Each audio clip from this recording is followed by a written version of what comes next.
What really happened behind the walls of Sandringham? When a sealed package arrived from California and shook the British monarchy, was it a last-ditch attempt at reconciliation or the beginning of an open power struggle between Meghan Markle and the House of Windsor? On January 21, 2026, a courier marked "Personal and Confidential" was delivered directly to King Charles's private office at Sandringham House. The sender was Meghan, Duchess of Sussex. The letter bore her full signature, supplemented by references to the American legal counsel and crisis communications consultants. Prince Harry appeared only as a co-signer, not as the driving force. This fact alone set off alarm bells in the palace. The timing was critical. Less than 48 hours earlier, international media had again speculated about stalled Sussex entertainment contracts, financial burdens surrounding the Monte Cheito estate, and growing economic uncertainties. At the same time, King Charles was still undergoing periodic cancer treatment. Prince William had taken on additional responsibilities internally. Princess Anne was leading several operational audits of royal assets. The monarchy was already in consolidation mode. And then came this letter. Insiders described the tone as coldly calculated, legally sharpened, and strategically aimed at escalation. What was officially phrased as a last-ditch attempt at rapprochement, according to palace sources, contained clear warnings of a media counteroffensive reputation campaign and international legal action if rejected. It didn't come across as diplomacy, but rather as pressure. The style was particularly striking. Previous private correspondence from Prince Harry was considered emotional, personal, and sometimes impulsive. This document, however, was riddled with legal terminology, branding language, and media strategy terms. Several advisors noticed a distinct shift in tone internally. Prince Harry seemed not to be the author, but a follower. As King Charles reviewed the letter, the realization grew. This was no longer about hurt feelings. This was about institutional power. Princess Anne soberly assessed the potential consequences. Prince William viewed the matter from a strategic perspective. The question was no longer whether family tensions existed, but whether the crown estate and the symbolic power of the monarchy should be put under pressure. Within hours, a closed meeting was convened. King Charles, Prince William, Princess Anne, senior legal advisors from the Privy Council, the keeper of the royal collection, and representatives from the Lord Chamberlain's office were present. For years, the palace had relied on the so-called grey rock strategy. Silence, no public reaction, minimal vulnerability. Now, for the first time, a change of course was on the table. The core of the problem was not just the content of the letter, but the way it was framed. The impression arose that Meghan Markle viewed institutional ties to the crown as economic leverage. The term brand damage was repeatedly used in internal discussions. The concern was that if the palace gave in, a precedent could be set that would undermine the foundations of monarchical authority. Simultaneously, a second letter was registered, arriving at Buckingham Palace on January 25, 2026. Again from California, it was again officially sealed. This time, the tone was even more clearly adversarial. Aside from requests for global security protection, invitations to state functions, and recognition of the children's titles, a personal media response was promised, one that would expose alleged misjudgments and internal dynamics within the royal family. For King Charles, it wasn't just the content that was painful, but also the lack of a clear, independent voice from Prince Harry. The institutional distance between father and son was now publicly palpable. While Queen Camilla was briefed and Princess Anne considered operational steps, a comprehensive legal analysis began behind the scenes. Lord Chamberlain Nigel Brackenridge coordinated internal assessments. Prince Edward was involved in strategic deliberations. The situation was no longer viewed as a familial difference, but as a potential institutional threat. What I was witnessing was a rupture. The Montezito documents did not trigger negotiations. They accelerated a period of demarcation. Instead of opening doors, they seemed to be closing the gates further. In royal circles, the situation was described as a turning point. Not loud, not emotional, but strategic. As of January 26, 2026, There was no official response. But behind the walls of Sandringham, it was clear that silence didn't signify weakness. It signified preparation. Was this moment the final break between Prince Harry and the institution into which he was born, or merely another chapter in a long, publicly waged conflict? And above all, who ultimately controls the narrative? The crown or the comrades? Was it a list of demands, or a strategic test of the monarchy's resilience? With every detail revealed from Meghan Markle's letter, the conviction grew among King Charles's inner circle that this wasn't about symbolic gestures, but about structural concessions of historic proportions. At the heart of it all were 5 core demands, deemed, according to internal assessments, coordinated, financially calculated, and institutionally sensitive. First, the restoration of a full annual royal stipend, adjusted for inflation, to the pre-2020 level. Second, the immediate return of Frogmore Cottage, or an equivalent residence from the Crown Estate, as a permanent British base for the Sussexes. Third, renewed access to royal jewels, including a permanent allocation of the Queen Mary Bondo tiara for so-called international philanthropic representation. Fourth, an annual child development grant equivalent to the Filion Fund for Archie and Lilibet through a binational trust. Fifth, the permanent retention of wardrobes, jewelry, and ceremonial accessories from previous official tours. The rationale cited emotional distress, identity continuity for the children, and financial losses resulting from the royal distancing. But a different interpretation prevailed at the palace. Proximity to the crown was to be monetized again, without a return to operational duties. In particular, the demand for Frogmore Cottage triggered immediate institutional alarm. The 5-bedroom residence in Windsor had been renovated for £4 million before Prince Harry and Meghan Markle left the United Kingdom. Since its official vacating in 2023, Frogmore had symbolized not just a residence, but a break. The renewed use of key events like Easter trooping the colour or Remembrance, including a full Crown-funded security structure, would have created physical proximity to the monarchical stage. For Prince William, this posed a strategic question. Could institutional relevance be restored without assuming institutional responsibility? Princess Anne internally formulated a sober assessment of the Crown's regalia and possessions as non-commercial assets. Simultaneously, the keeper of the royal collection examined the legal limits of renewed access to historical jewels.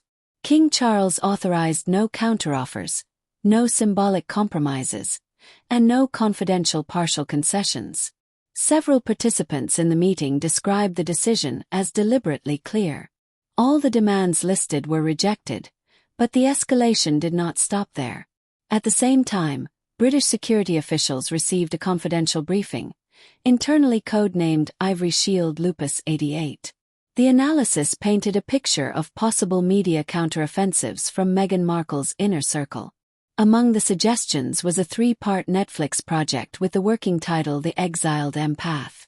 A recorded interview with a former royal staffer, along with an essay titled Letters They Never Answered, reportedly submitted to a prestigious U.S. magazine, revealed even more sensitive information about previously unpublished private photographs from 2018 to 2020, including family moments with Prince William, Princess Catherine, and their children. The potential use of such images was assessed internally as a reputational tool with explosive emotional impact. At this stage, the focus definitively shifted from familial reconciliation to institutional defense. Prince Edward summoned legal advisors to St. James's Palace. Nigel Brackenrich coordinated a legal risk analysis of potential releases. Queen Camilla remained publicly silent while, behind the scenes, scenarios for digital safeguards were being developed.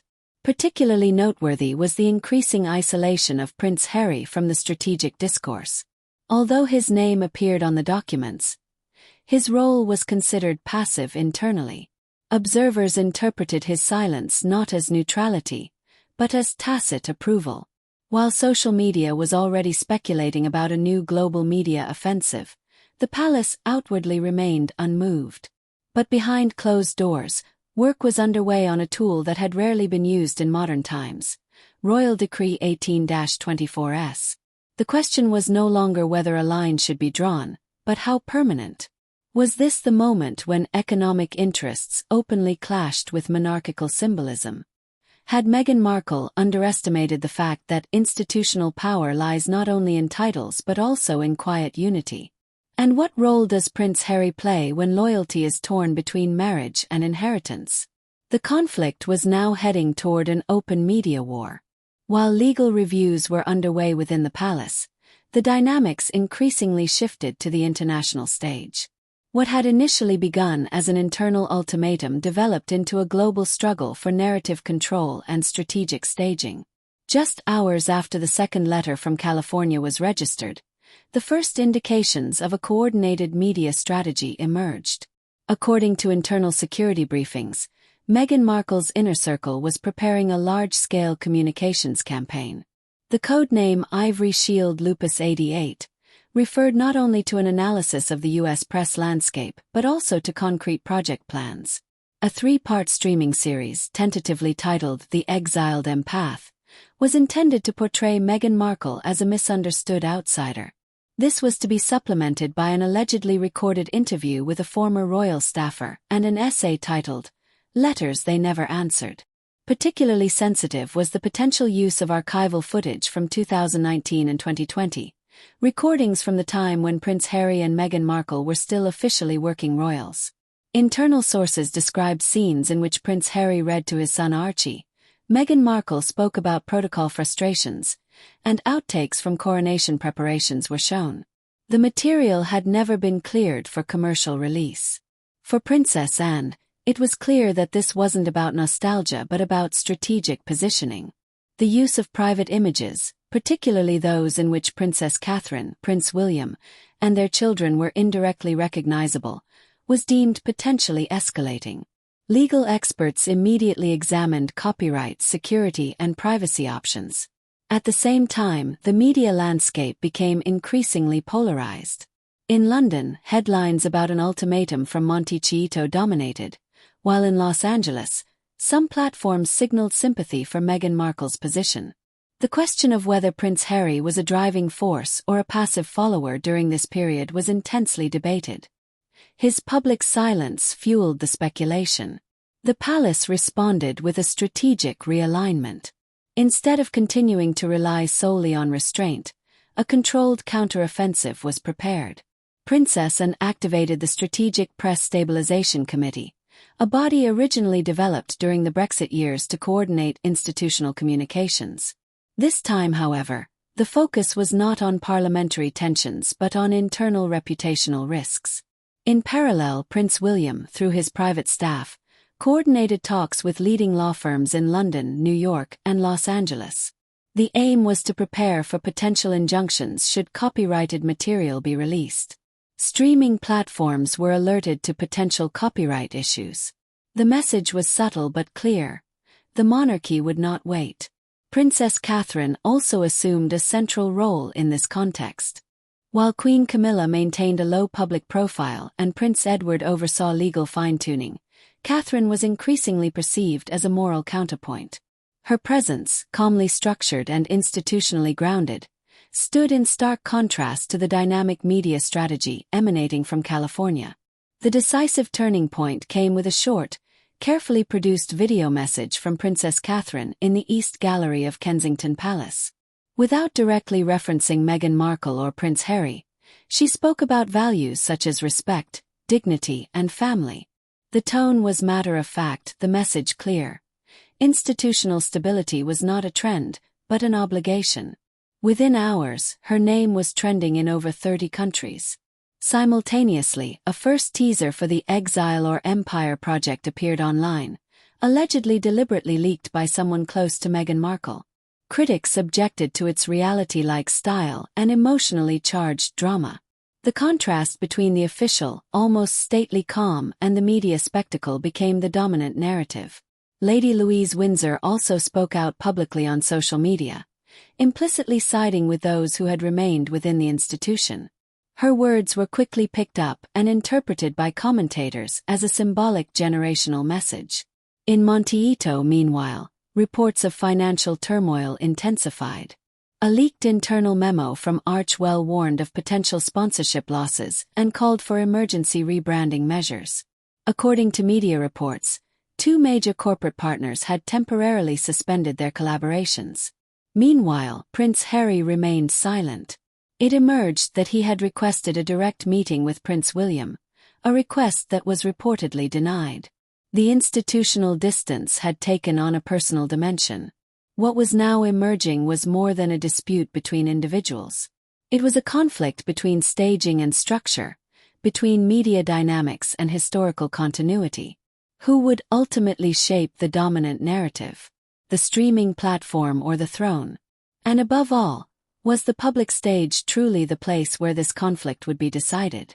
Had the point now been reached where the monarchy was no longer merely reacting, but taking decisive action? Behind the walls of Sandringham and Windsor, the signs were mounting that King Charles was prepared to activate an instrument that had hardly ever been used in the modern history of the Crown, Royal Decree 18-24S. After Meghan Markle's demands had been officially rejected and the media spiral continued to escalate, the question was no longer assessed solely in legal terms, but also historically. Royal Decree 18-24 is a rarely used provision that allows the monarch to withdraw remaining institutional privileges and protections if a member of the extended royal family is proven to have acted in a way that damages the reputation of the Crown. According to internal reports, Prince William had prepared a corresponding recommendation and submitted it to King Charles. Princess and supported the institutional necessity of a clean break. Prince Edward and Nigel Brackenrich oversaw the legal drafting. The aim was not revenge but prevention. The prepared measures were drastic. For Meghan Markle, Royal Decree 18-24 would have meant the permanent loss of the right to use the title Duchess of Sussex in any public, commercial, or charitable activity. Any formal or informal representation of the British monarchy, at home or abroad, would have been prohibited. Access to royal residences, security protocols, and diplomatic privileges would have been terminated with immediate effect. Furthermore, she was to be legally classified as a non-royal civilian, which would have made any media or business references to her active royal status in the United Kingdom legally vulnerable. However, the most sensitive aspect was the attached clause concerning Prince Harry. The internal wording stated that if he continued to participate in activities deemed harmful to the institution, the following steps could be taken within 30 days. Complete withdrawal of all royal funds and trusts, termination of all honorary military titles, suspension of diplomatic representation rights, and permanent barring him from returning to the status of a working royal, unless King Charles, the Privy Council, and the immediate line of succession unanimously agreed. The implications were enormous. This was not about symbolic distancing, but about structural decoupling. While King Charles hesitated, Princess and, according to sources close to the matter, was convinced that institutional clarity had to take precedence over familial considerations. Prince William viewed the situation as a long-term turning point for the stability of the Crown. Princess Catherine supported the strategic line without making herself publicly available. On January 26, 2026, a preparatory document was signed, a pre-authorization that activated the legal framework for Royal Decree 18-24S. It was not yet a final announcement, but a clear signal. The monarchy was prepared to draw the outermost institutional line. In parallel, Meghan Markle's U.S. law firm filed a preventive legal protection order in California to safeguard assets and intellectual property dating back to her time as a member of the royal family. Observers interpreted this move as a financial safeguard in the event of a complete institutional separation. A new document, internally designated Memo 26A, was drafted at the palace. It was intended to be the official response to the escalation, precisely worded, legally sound, and deliberately cool in its restraint. Two versions were prepared, one for the British public and the Commonwealth, and one addressed personally to Prince Harry. The message was clear. The Crown would not negotiate if institutional integrity was at stake. International observers had also weighed in. Analysts debated whether this move represented a modernization of the monarchy or a risky power play. While some voices in North America spoke of an overreaction, Many commentators in the United Kingdom saw it as a necessary assertion of power. But beyond legal technicalities, a deeper question lingered. Can a 21st-century monarchy absorb constant media attacks indefinitely without losing its symbolic authority? Or is the ability to clearly define boundaries the true mark of strength? With Royal Decree 18B-24S, the institution approached a historic moment. Should the decree be fully implemented, it would represent the most significant institutional break in decades. Was this the end of any possibility of Prince Harry returning to the monarchy? And had Meghan Markle underestimated the potential for her attempt to exert pressure to trigger a structural backlash that extended far beyond personal conflicts? The decision no longer rested solely with individuals, but with the future of the crown itself. Just as the monarchy had seized the crucial moment to redefine the moral playing field, while legal documents were being prepared and digital safeguards activated, public perception shifted suddenly, not through a decree but through a face. Princess Catherine stepped before the cameras. In a surprisingly released video message from the East Gallery of Kensington Palace, she spoke calmly, composed, and without discernible emotion. There was no direct mention of Meghan Markle, no mention of Prince Harry.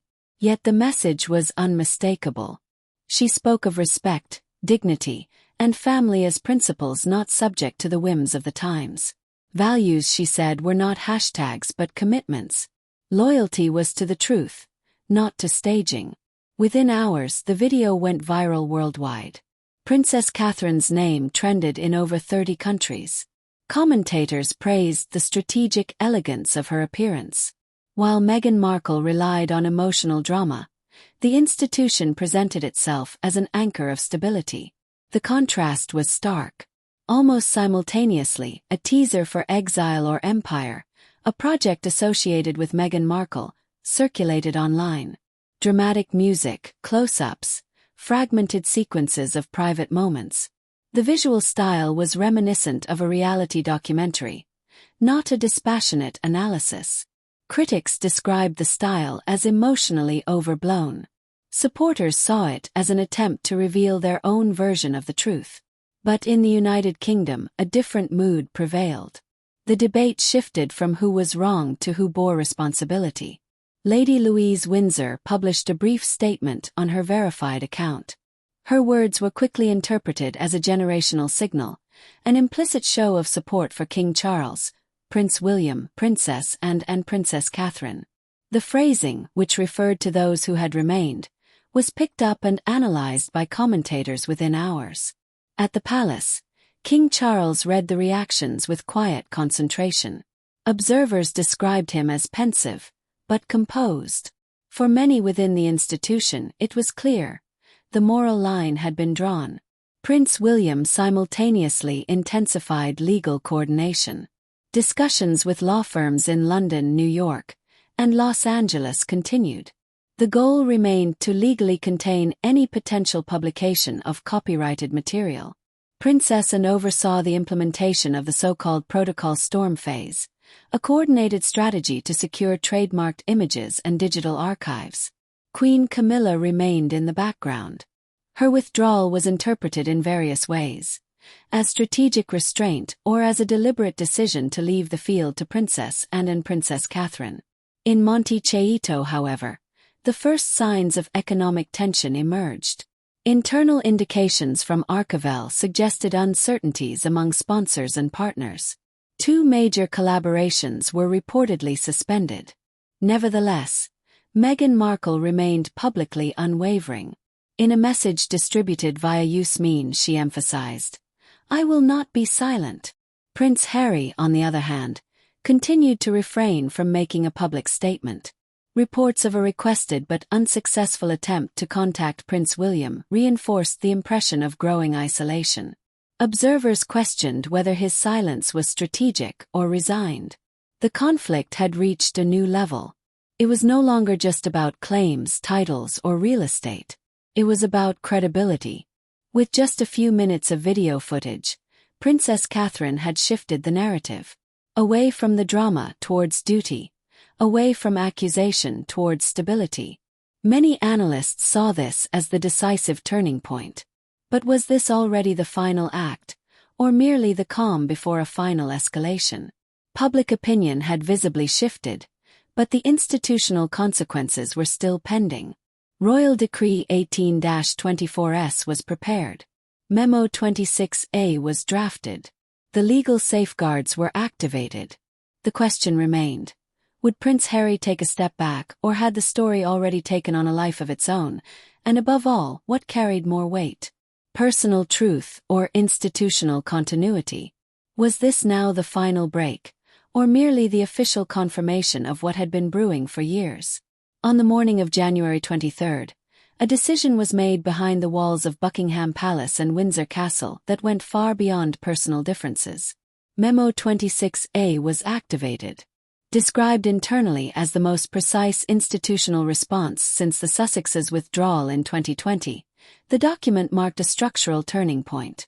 The language was factually and legally calibrated, deliberately devoid of emotion, yet the consequences were clear. Meghan Markle was to be permanently barred from all representative diplomatic and charitable activities connected with the British monarchy or the Commonwealth. The use of the title Duke of Sussex in any contemporary, commercial, or public context would be subject to legal review. Access to royal residences, security systems, and official protocols was definitively terminated. For Prince Harry, the addendum stipulated that he could retain the historic title Duke of Sussex solely in a documentary context, without any operational, financial, or institutional relevance. Honorary military titles were suspended, and state-funded security rights were revoked. A return to working royal status would require the unanimous consent of King Charles, the Privy Council, and the immediate line of succession, a scenario that observers considered virtually impossible. The message was unequivocal. The monarchy was separating bloodline from institutional function. In parallel, preparations were underway for a further step. Princess Anne commissioned the drafting of a permanent dissociation document, which would formally distance the institution from Prince Harry and Meghan Markle not only in titles, but also in ceremonial lineage and support. The symbolic date of February 6 was considered as a possible publication date, the anniversary of Queen Elizabeth II's accession to the throne. Internally, this date was interpreted as a deliberate return to the principle of duty. Meanwhile, an investigative BBC documentary entitled The Cost of Exit reached millions of viewers. The report juxtaposed sequences from exile or empire with verified archival material and statements from former archive staff. Public discourse shifted further in favor of the institutional perspective. Even Commonwealth nations signaled expressions of support for the monarchy. In Canada, the governor reaffirmed confidence in the Crown's leadership. The Australian Prime Minister emphasized in Parliament the priority of duty over drama. Even in parts of the Caribbean, where monarchical symbols are traditionally viewed critically, political voices expressed concerns about a blurring of activism and political posturing. In a private setting, King Charles held a meeting with Princess and Prince William, Princess Catherine, and Prince Edward. Observers described the atmosphere as calm, almost resolute. The focus was on the institutional future, not the family's past. In Montecito, however, economic tensions were escalating. A leaked internal note from Archwell's inner circle spoke of rapid donor fallout and recommended contingency strategies. But Meghan Markle publicly maintained her steadfast stance. Prince Harry remained silent. On the evening of January 29, a final communiqué was released. Without pathos, without attack, without naming names. The core message was, in essence, the Crown does not seek conflict, but it will not kneel before those who distort its significance. With that, the institutional line was drawn. What began as a sealed package from Montecito ended in a historic recalibration of the monarchy's self-assertion. King Charles hat sich, so die Lesart vieler Beobachter, endgültig als Monarch positioniert, nicht als Vater. Prinz William trat als strategischer Architekt einer klaren Zukunftsordnung hervor. Princess Anne erwies sich als operative Stabilitätsgerin. Princess Therin wird zum moralischen Referenzpunkt Prince Harry. Blieb zwischen zwei Welten, rechtlich verbunden, institutional getrennt. Die Erignis dieser Januarige Gen mehr als nur einen Familienkonflikt. Sie offenbaren einen strukturellen Wandel. Die moderne Monarchie de 21. Jahrhunderts reagiert nicht mehr ausschließlich mit Schweigen, sondern mit juristisch abgesicherter Grenzhang. Doch bleibt eine feine Frage. Ist dieser Bruch endgültig oder wird die Geschichte eines Tages neu geschrieben? War Memo 26a. Der Schlussstrich oder der Beginn einer Ära. In der institutionelle Integrität über persönlich Narrative gestalt wird. Die Öffentlichkeit hat Position bezogen. Die Institution ebenfalls. Und nun, die Eskalation beg en mit einem Versigelten Schreiben von Meghan Markle und King Charles, formuliert als Versammlungsversuch, interpretiert als Ultimatum. 5 zentrale Forderungen zielten auf finanziell symbolisch und institutionelle Suggestionnis, darunter die Rückgabe von Frogmore Cottage, die Wiederherstellung eines Stipendiums und privilegierten Zugang zu königlichen Rechten. Der Palast reagiert nicht mit öffentlicher Empörung, sondern mit strategischer Analyse. Prinzess und Prinz William und Prinz Edward koordinierten juristische Bewertungen, während Royal Decree 18-24 vorbereitet wird. Ein seltenes Instrument zur Entziehung institutioneller Privilegien. Memo 26. Markiert schließlich den strukturellen Wendepunkt dauerhaft institutionell Trennung bei gleichzeitiger formeller Wahrung historischer Titel. Parallel entwickelt sich ein Medienkonflikt. Streamingjecht, möglich archiviver Öffentlichungen und strategisch Leaks standen einer nocturnen Gegenoffensive gegenüber. Prinzess Therin setzt mit einer Videobotschaft einen moralischen Kontrapunkt. International Stimmen signalisierten Stabilitätsunterstützung für die Monarchie. Am stand kein laut Konfrontation, sondern ein kalibrierte Abgrenzung. Die Monarchie definiert ihre Grenzen neu, juristisch, digital und symbolisch. Ob dieser Schritt die endgültige Trennung zwischen Prinz Harry Meghan Markle und der Institution bedeutet, bleibt offen. Sicher ist nur, die Krone hat entschieden, das Druck nicht überstruktur tritt.